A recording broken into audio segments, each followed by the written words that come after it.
I'm joined here by Dr. Jayalal. He is the president of Indian Medical Association in New Delhi. Sir, you have a demand, you have a regret about what happened to the doctors in the second wave. More so happened in first wave.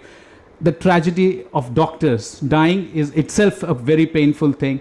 Public at large is dying in pandemic. What is the message that you'd like to get across? Yeah, this pandemic has become a very disastrous one with a rapid rise of the case and lack of infrastructure and oxygen, which resulted in the multiple death of the people, and we regret for that.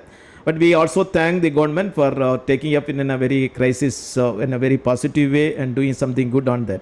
As there was a rapid rise of the people and the number of cases were coming in a very high rapid, with a limited number of doctors who are exposed to these patients in a very, very high level. So the viral load with which they were attacked was very high. That resulted in the increased mortality of the doctors. Though the national average of mortality is only 1.16, but in the second wave, what we see nearly 4 to 5% mortality has happened with the doctors for various reasons, because of the professional hazard and the time duration of the time they exposed, the mental and physical stress which they gone through, and the viral load with they are infected. And I'm sure that the new variant of the virus which has been there also could have been the cause for that, for the resulting in so much death. So we really feel anguish and pain at this moment, as we are losing more people.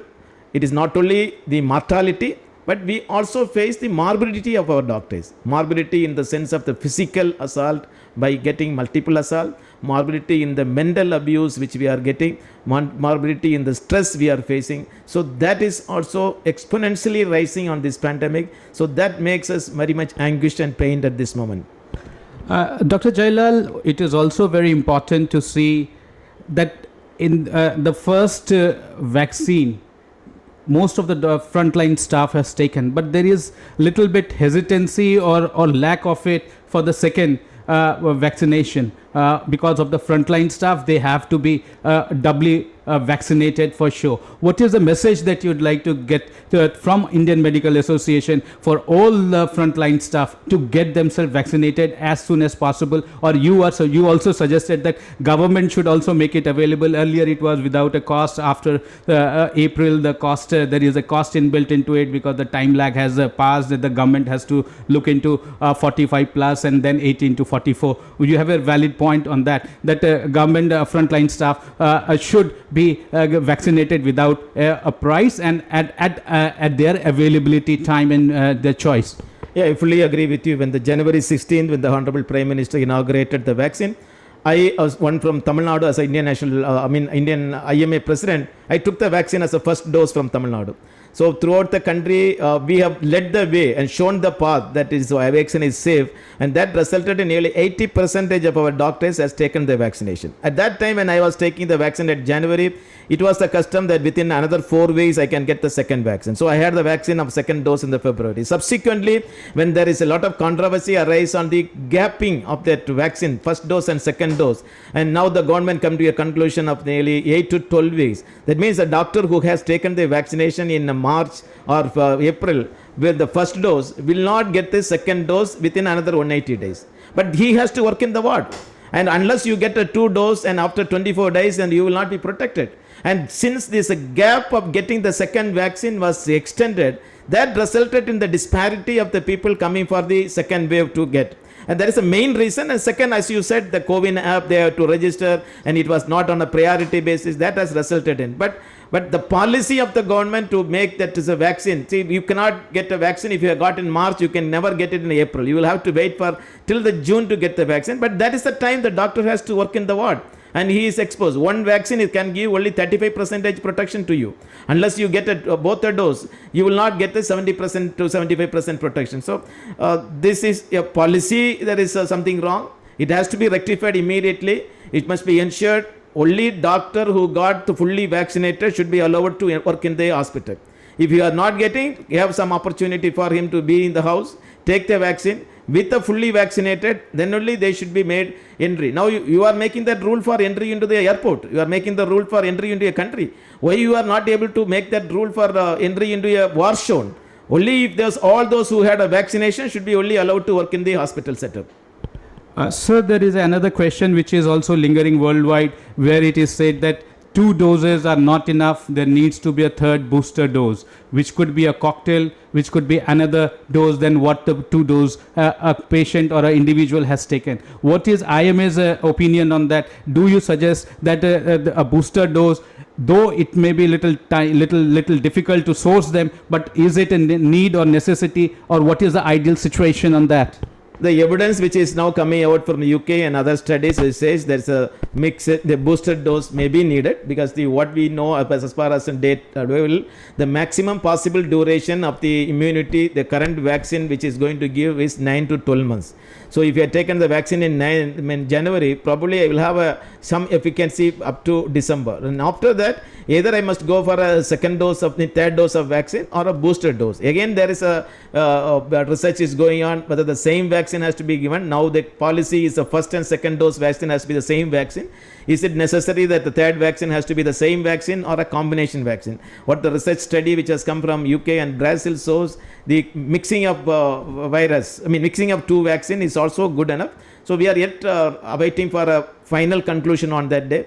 Definitely there is a need for a booster dose, at least in the beginning of the next year. Has been an issue in India when the WHO took a little longer than expected for terming India variant as a Delta variant. Do you think it was a little bit too late, and this brings bad name to the country, and India is up against any bad name that has been brought to the country? Yes, it has been, it is unfortunate it is happening even not only like this, when there is an antibiotic resistance, Delhi bacteria, they named it as a Delhi bacteria. Absolutely, it was not the origin from Delhi. So the international forum is always not very, very good enough for us. They always try to put India in a difficult situation, and they are interested to say India in a wrong picture. But they must always realize India with such a huge population, in spite of all the difficulties, we are able to maintain the mortality around 1.16%. So that is an excellent job our Indian country and Indian doctors and Indian system is doing. So this is a very controversy would have been avoided much. But at least now, nevertheless, at least now they have accepted it's a Delta variant. So we will go forward that. But simultaneously, India should come forward and do more genomic testing. Now what we see in the Delta variant is a cause for anywhere there is a rapid rise, that is a cause. But what now we are not sure what is going to happen in the third wave, if at all it is coming, what type of sequential variation it is going to come. So that can be done only by enhancing, augmenting genomic testing, and I'm sure ICMR and India should work on making the genomic testing more rapidly happening. Our Prime Minister addressed the nation few days back. What is the message? Bullet points that you take out of that, and what does it signify for Indian Medical Association? What does it signify for the Indian medical professionals, doctors in particular? And they are the frontline warrior. They are on the borders fighting the war for India medically. We Indian Medical Association absolutely thank and honor our Honorable Prime Minister for coming out at the right time with the right message.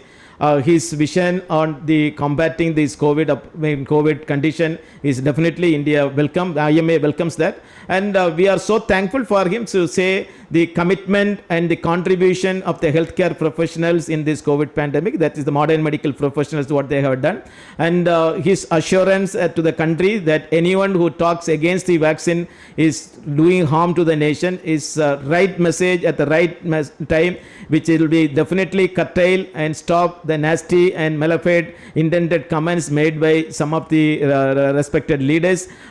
We take it, welcome it, and we assure the Honorable Prime Minister, Indian Medical Association and all our modern medical professionals will have that commitment of working for the country, promoting the vaccination to reach the last person of this country, and ensure even amidst the mortality and morbidity we face, we will be there till the end to fight for the country and save our people from the dreaded corona pandemic. Sir, one most important question is India needs 80 to 90 crore vaccination and doubling for the 2 dose if we are looking into it. Do you think what the path that Government of India and the Health Ministry has taken, we are on the right track, and what is your analysis and what is your feedback on that?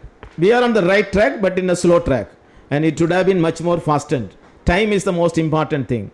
And the plan which they have envisioned, the plan which they have outsourced, we have informed, is really good. It is possible, and if they can enforce it with more strictness. Now they has put January 21st as the day to make all the people to get the vaccination. The government will get and give the vaccination, but it has to be done and vigorously followed up, because getting the vaccine from abroad is still a difficult job. We have only 2 vaccines available. The Sputnik is come, but it is only the first dose has come. The production has to be enhanced in this country, and other vaccines like mRNA, messenger RNA vaccines and the Pfizer Moderna vaccines, the approval has to be given quickly, and that has to be made available in the open market.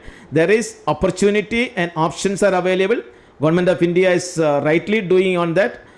My only apprehension, and the Indian Medical Association request, you are on the right path, but definitely not on the required speed with which it has been done. You are in a very, very slow speed.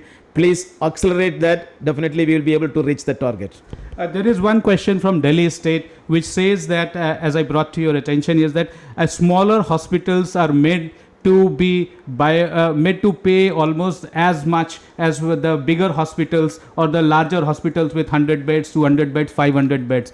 Do you think this is a justifiable option for a smaller hospital with 50 beds less or 25 bed and less? How will that government, you are talking to the Delhi government and trying to reason out IMA issue with them, because in Delhi there are a lot of 25 bed hospital and 50 bed smaller hospitals.